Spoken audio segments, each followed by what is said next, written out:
ನಮ್ಮ ಕಾರ್ಮಿಕ ಸಂಘಟನೆಯಿಂದ ಸ್ವಾಗತ ಬಯಸುತ್ತಾ ನಮ್ಮ ಕಟ್ಟಡ ಕಾರ್ಮಿಕರ ಸಾಗರ ತಾಲೂಕಿನ ಎಲ್ಲ ಅಧ್ಯಕ್ಷರು ಪದಾಧಿಕಾರಿಗಳು ಇವತ್ತು ವಿಶೇಷವಾಗಿ ಪತ್ರಿಕೆ ಭವನ ಕರೆದಿದ್ದೀವಿ ಪ್ರೆಸ್ ಮೀಟಲ್ಲಿ.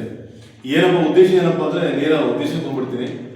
ನಮ್ಮ ಕಟ್ಟಡ ಕಾರ್ಮಿಕ ಇಲಾಖೆಯಲ್ಲಿ ಏನಾಗಿರ್ತಂದರೆ ಕಾರ್ಮಿಕರ ಬೋರ್ಡಲ್ಲಿ ಸಾಕಷ್ಟು ಕಾರ್ಮಿಕರಿಗೆ ಬರುವಂಥ ಸವಲತ್ತುಗಳನ್ನು ಖಾಸಗೀಕರಣ ಮಾಡಿಕೊಟ್ಟಿದ್ದಾರೆ.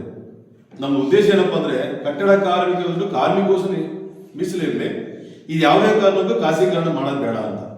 ಯಾಕಂದರೆ ಅನಾವಶ್ಯಕವಾಗಿ ಟೆಂಡರ್ಗಳು ಕೊಟ್ಟು ಆ ಕಿಟ್ಗಳು ಆ ಯಾವುದಕ್ಕೂ ಉಪಯೋಗದ ಕಿಟ್ಗಳನ್ನ ಕೊಟ್ಟು ಸರ್ಕಾರದಿಂದ ದುಡ್ಡುಗಳನ್ನ ಕಾರ್ಮಿಕ ದುಡ್ಡನ್ನು ಪೋಲ್ ಮಾಡ್ತಿದ್ದಾರೆ.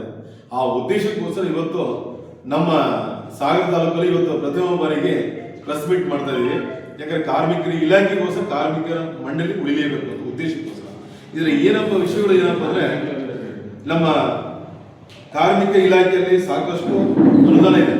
ಅದು ಕಾರ್ಮಿಕರ ಮಕ್ಕಳಿಗೆ ಸ್ಕಾಲರ್ಶಿಪ್ ಇರ್ಬೋದು, ಮಕ್ಕಳು ಮದುವೆಗಿರ್ಬೋದು, ಅವ್ರ ಜೊತೆಗೆ ಹಾಸ್ಪಿಟಲ್ ಮೆಡಿಕಲ್ ದುಡ್ಡು ಇರ್ಬೋದು, ಪ್ರತಿಯೊಂದು ಸ್ಕೀಮ್ನ ಈಗ ಏನು ಮಾಡ್ತಾರೆ ಅದನ್ನ ಖಾಸಗೀಕರಣ ಮಾಡ್ತಾ ಇದ್ದಾರೆ ಈ ಟೆಂಡರ್ಗಳು ಕೊಟ್ಟು.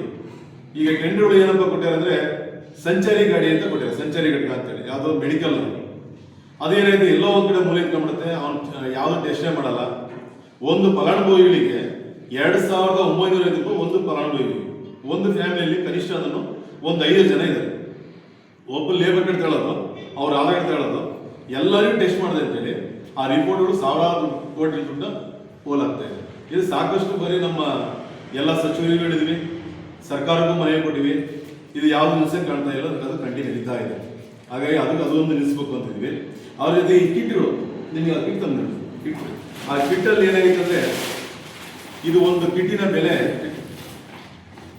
ಎಲ್ಲ ಸೇರಿ ಒಂದು 500 ರೂಪಾಯಿ 600 ರೂಪಾಯಿ ಬರ್ಬೋದು. ಕಿಟ್ಟು ಬ್ಯಾಗ್ ಎಲ್ಲ ಸೇರಿ ಒಂದು 600 ರೂಪಾಯಿ ಬರ್ಬೋದು. ಈ ಕಿಟ್ಟಿನ ಸರ್ಕಾರದಲ್ಲಿ ತೆಗೆದಿರೋ ಅಮೌಂಟ್ ಎಷ್ಟಪ್ಪ ಅಂದ್ರೆ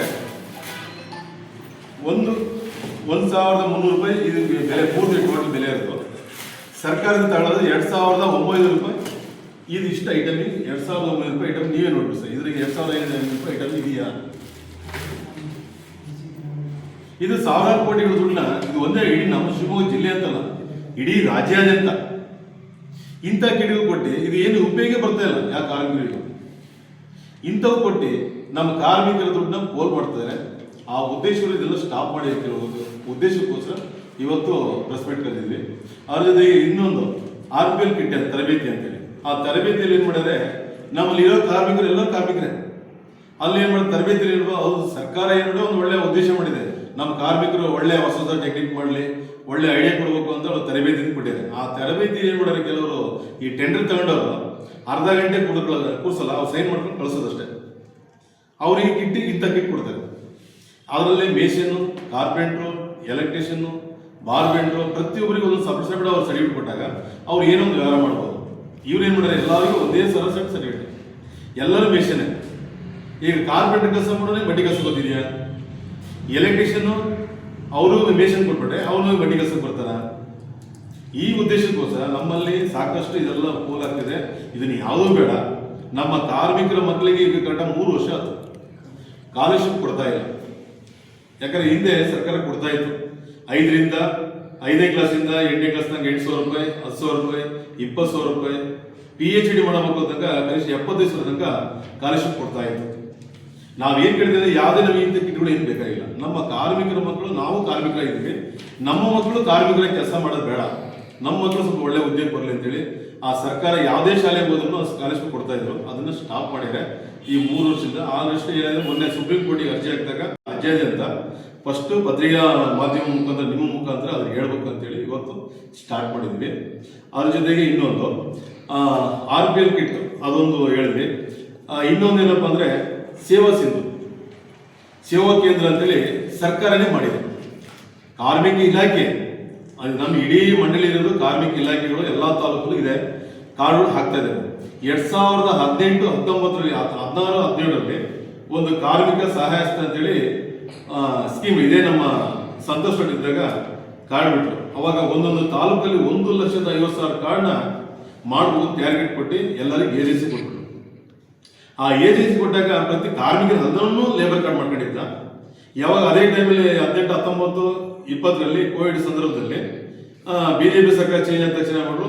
ಅವಾಗ ಕೋವಿಡ್ ಸಂದರ್ಭದಲ್ಲಿ ಎಲ್ಲರಿಗೂ 5,000 3,000 ದುಡ್ಡು ಯಾವಾಗ ಹಾಕಿದ್ರು, ಕಾರ್ಮಿಕ ಅಲ್ಲದೇ ದುಡ್ಡು ಹೋಯ್ತು ಆ ಟೈಮಲ್ಲಿ, ನಿಜವಾದ ಕಾರ್ಮಿಕ ಬರಲಿಲ್ಲ.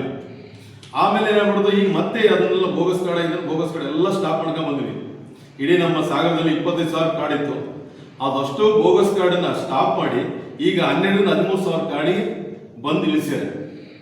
ಇದು ಏನಪ್ಪ ಅಂದ್ರೆ, ಇಡೀ ಸಂಘಟನೆಗಳು ಯಾವುದೇ ಕಾರಣಕ್ಕೂ ನಮ್ಮ ಕಾರ್ಮಿಕ ಅಲ್ಲದವ್ರು ಬೇರೆ ಯಾರು ಕಾರ್ಡ್ ಮಾಡಿಸ್ಕೋಬಾರ್ದು ಅಂತೇಳಿ ಅವನೇ ಮುಡಿಸ್ತಾ ಮತ್ತೆ ಇಲಾಖೆಯಲ್ಲೂ ಅದನ್ನೆಲ್ಲ ಸ್ಟಾಪ್ ಮಾಡ್ಯಾರೆ. ಈಗ ನಿಜವಾದ ಕಾರ್ಮಿಕರು ಲೇಬರ್ ಕಾರ್ಡ್ ಮಾಡ್ಕೊಂಡು ಹೋಗ್ತಾ ಇದ್ದಾರೆ. ನಾನು ಯಾಕೆ ಹೇಳ್ತೀನಿ ಅಂದ್ರೆ, ಹಿಂದೆ ಇದೇ ರೀತಿ ಟೆಂಡರ್ ಕೊಟ್ಟು ಸಾವಿರಾರು ಕಾರ್ಡ್ ಮಾಡಿಸಿ ಬೋಗಸ್ ಕಾರ್ಡ್ ಆದ್ರು. ಈಗಲೂ ಅದೇ ರೀತಿನೇ ಒಂದು ಸಪರೇಟ್ ಏಜೆನ್ಸಿಯವರಿಗೆ ಟೆಂಡರ್ ಕೊಟ್ಟು ಕಾರ್ಡ್ಗಳು ಲ್ಯಾಬ್ಸ್ ಆಗ್ತಾ ಇದಾವೆ. ಯಾಕಂದ್ರೆ ಕಾರ್ಮಿಕ ಅಲ್ಲದವ್ರು ಸ್ಟಾರ್ಟ್ ಮಾಡ್ತಾರಿಂದ ಅದನ್ನು ಸ್ಟಾಪ್ ಮಾಡಿ ಇಲಾಖೆಯೇ ಕೊಡಿ. ಅದಕ್ಕೊಂದು ಕಾರ್ಮಿಕ ಇಲಾಖೆ ಇದೆ, ಆ ಇಲಾಖೆಯಲ್ಲಿ ನಮ್ಮ ಕಾರ್ಡ್ ಮಾಡಿಸೋದ್ರಲ್ಲಿ ರಿನ್ಯೂ ಮಾಡೋದ್ರಲ್ಲಿ ಅವ್ರಿಗೆ ಕೊಡಿ. ಮತ್ತೆ ನಮ್ಮಲ್ಲಿ ಸಿಬ್ಬಂದಿ ಕೊಡ್ತೇವೆ. ಇಡೀ ನಮ್ಮ ಸಾಗರದಲ್ಲಿ ಏನಾಗಿರ್ತಂದ್ರೆ, ಇಡೀ ಸಾಗರ, ಸೊರಬ, ಹೊಸನಗರ 3 ಕ್ಷೇತ್ರಕ್ಕೂ ಒಬ್ಬರೇ ಇರಿಸ್ಬೇಕು. ಇಲ್ಲಿ ಏನಾದ್ರೆ ಕಾರ್ಮಿಕರಿಗೆ ಏನಾಯ್ತು, ಕರೆಕ್ಟಾಗಿ ಕಾರ್ಡ್ ಆಗ್ತಾ ಇಲ್ಲ, ರಿನ್ಯೂ ಮಾಡೋ ಸಮಸ್ಯೆ ಆಗ್ತದೆ. ಆಲ್ಮೋಸ್ಟ್ ನಾನು ಹೇಳೋದು ಇದನ್ನೇ ಕಳಿಸ್ತೀನಿ ಅಂತ ಹೇಳಿದ್ರೆ, ಬೇರೆ ಏನಿಸ್ಬಿಟ್ಟು ಇನ್ನೊಬ್ಬರು ಕಳಿಸ್ತೀನಿ ಅಂತ ಹೇಳಿದ್ರೆ ಅಡಿಷನಲ್ ಆಗಿ ಅದ್ರ ಒಳ್ಳೆಯದು. ಆಮೇಲೆ ಡಿಒಗಳಿಲ್ಲ, ಇಲ್ಲಿ ಕಾರ್ಮಿಕ ಇಲಾಖೆಯಲ್ಲಿ ಡಿಒಗಳು ಕಮ್ಮಿ ಇದೆ, ಇದೊಂದು ಸಮಸ್ಯೆ. ಹಾಗಾಗಿ ಇದನ್ನ ತಕ್ಷಣ ಸರ್ಕಾರದ ನಮ್ಮ ಈಗಾಗಲೇ ಕಾರ್ಮಿಕ ಸಚಿವರು ಇಲ್ಲ, ಈಗ ಸರ್ಕಾರ ಒಡೆದಿದ್ದರಿಂದ ಅದಕ್ಕೆ ನಮ್ಮ CM ಅವರಿಗೆ ಲೆಟರ್ ಮಾಡ್ತಾ ಇದ್ದೀವಿ. ಒಟ್ಟೇನಪ್ಪ, ನಮಗೇನಪ್ಪ, ಕಾರ್ಮಿಕರ ದುಡ್ಡು ಕಾರ್ಮಿಕರು ಉಳಿಲಿ, ಯಾವುದೇ ಕಾರಣಕ್ಕೂ ಖಾಸಗೀಕರಣ ಬೇಡ. ಆ ಉದ್ದೇಶಕ್ಕೋಸ್ಕರ ಇವತ್ತು ತಮ್ಮನ್ನ ಕರೆಸಿದ್ದೀವಿ. ಇದ್ರ ಬಗ್ಗೆ ನೀವೇನಾದ್ರು ಡೌಟ್ ಇದ್ರೆ ನಮಗೆ ಏನೋ ಪ್ರಶ್ನೆ ಕೇಳ್ಬೋದು, ಹೇಳ್ತೀವಿ ಅಂತೇಳಿ 2 ಮಾತು